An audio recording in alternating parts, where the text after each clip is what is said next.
नमस्कार, तुम्ही बघत आहात प्रखर न्यूज। सटाणा शहरातील प्रकाशा विंचूर महामार्गावरील अतिक्रमणावरून संतापाची ठिणगी। टावरवर चढून शोले स्टाईल आंदोलन, तहसील कार्यालयात तब्बल 2.5 तास तणावपूर्ण बैठक। राष्ट्रीय महामार्ग प्राधिकरणाच्या अधिकाऱ्यांच्या लेखी आश्वासनानंतर आंदोलन मागे।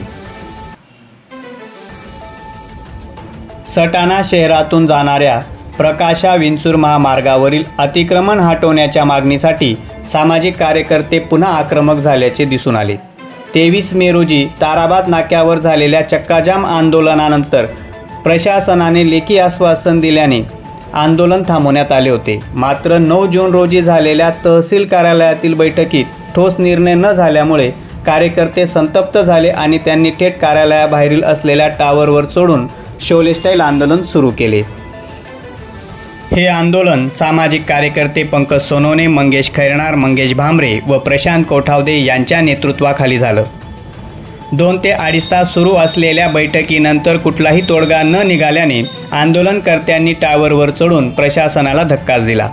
यानंतर बागलांचे तहसीलदार कैलास चावडे आणि पोलीस निरीक्षक बाजीराव पवार यांच्या मध्यस्थीने आंदोलनकर्त्यांची समजूत काढून हे आंदोलन मागे घेण्यास सांगितले। राष्ट्रीय महामार्ग प्राधिकरणाच्या अधिकाऱ्यांनी लेखी आश्वासन दिल्यानंतर आंदोलन मागे घेण्यात आले।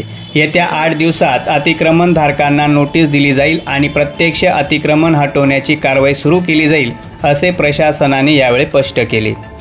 प्रखर न्यूजसाठी सटाण्याहून भैयासाहेब माळी।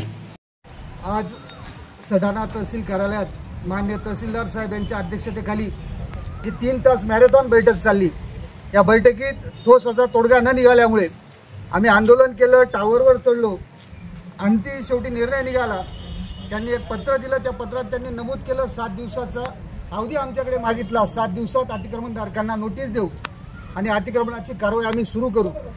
याचबरोबर या रस्त्यावरील जे मूळ जागा मालक आहेत यांना देखील आमची विनंती आहे, तुमचं जर इंचभर जागा जाणार असेल तर आंदोलन करते तुम्हाला मोबदला मिळवून देण्यासाठी तुमच्याबरोबर असतील। कोणत्याही खाजगी प्रॉपर्टीला जर धक्का लागणार असेल तो आमच्या गावाचाच रहिवासी आहे, ही भावना आमच्या मनात आहे। वैयक्तिक कोणाचंही नुकसान होत असेल तर सर्व आंदोलनकर्ते त्यांच्या पाठीशी उभे राहतील, परंतु जो शासनाचा रस्ता आहे तेवढा मात्र मोकळा करावा हीच आमच्या आंदोलनकर्त्यांची मागणी आहे आणि ती प्रशासनाने पूर्ण करावी एवढी आमची विनंती आहे। गेल्या महिन्यात 23 तारखेला आम्ही जे चक्काजाम म्हणजे आंदोलन अतिक्रमणाच्या संदर्भात चक्काजाम आंदोलन केलं होतं, त्या आंदोलनासंदर्भात माननीय तहसीलदार साहेबांनी त्यांच्या अध्यक्षतेखाली 9 तारखेला आढावा बैठक केली होती। आज दिनांक 9 तारखेला तहसीलदारांच्या दालनात आज मीटिंग झाली। जवळजवळ 3 तास मीटिंग चालली, पण या मीटिंगमध्ये कुठलाही ठोस निर्णय न लागल्यामुळे आज आम्हाला शेवटी टावर चढून आंदोलन करावे लागले। टावर चढून आंदोलन करत असताना आम्हाला शेवटी का असे ना, पण या आंदोलनाला आम्हाला यश मिळालेलं आहे। या आंदोलनात आम्हाला संबंधित विभागाने लेखी स्वरूपात आम्हाला पत्र दिलेलं आहे की येत्या 7 दिवसात अतिक्रमणधारकांना अंतिम नोटीस देऊन नगरपालिका प्रशासन, सटाणा पोलीस स्टेशन व महसूल विभाग संयुक्त विद्यमाने हे सटाणा शहरातील अतिक्रमणाबाबत ठोस असा निर्णय ते येत्या 7 दिवसात तो घेणार आहे।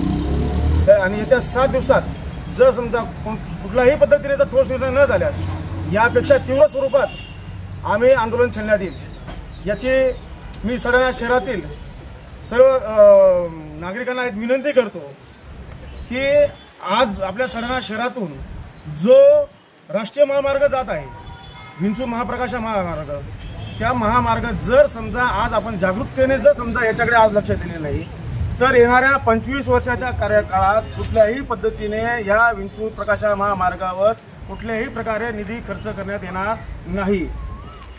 यामुळे काय होणार आहे की सटाणा शहरातील नागरिकांची हेळसांड होणार आहे। प्रचंड असा मनस्ताप या नागरिकांना होणार आहे, जो आज आपण गेल्या 2-2, 3-3 तास आपण ट्रॅफिकमध्ये अडकवतो आहे। त्याच्यानंतर ज्या सटाणा शहरात आपण जर समजा एखाद्या पेशंटला जर आपल्याला घेऊन जायचं आहे, समजा मालेगावला घेऊन जायचं आहे किंवा नाशिकला घेऊन जायचं आहे, आपण या ट्रॅफिकमध्ये आपण अडकतो आहोत। याची सगळ्या सटाणा शहरातील नागरिकांनी याचा गांभीर्याने विचार करावा व आम्हाला सहकार्य करून आमच्याबरोबर आंदोलनात सहभागी व्हावे अशी मी सर्व नागरिकांना विनंती करतो. प्रखर न्यूज पाहण्यासाठी चॅनलला सबस्क्राईब करा व आयकॉनचं बटन दाबा. बातमी आवडली असेल तर लाईक करा व शेअर करा.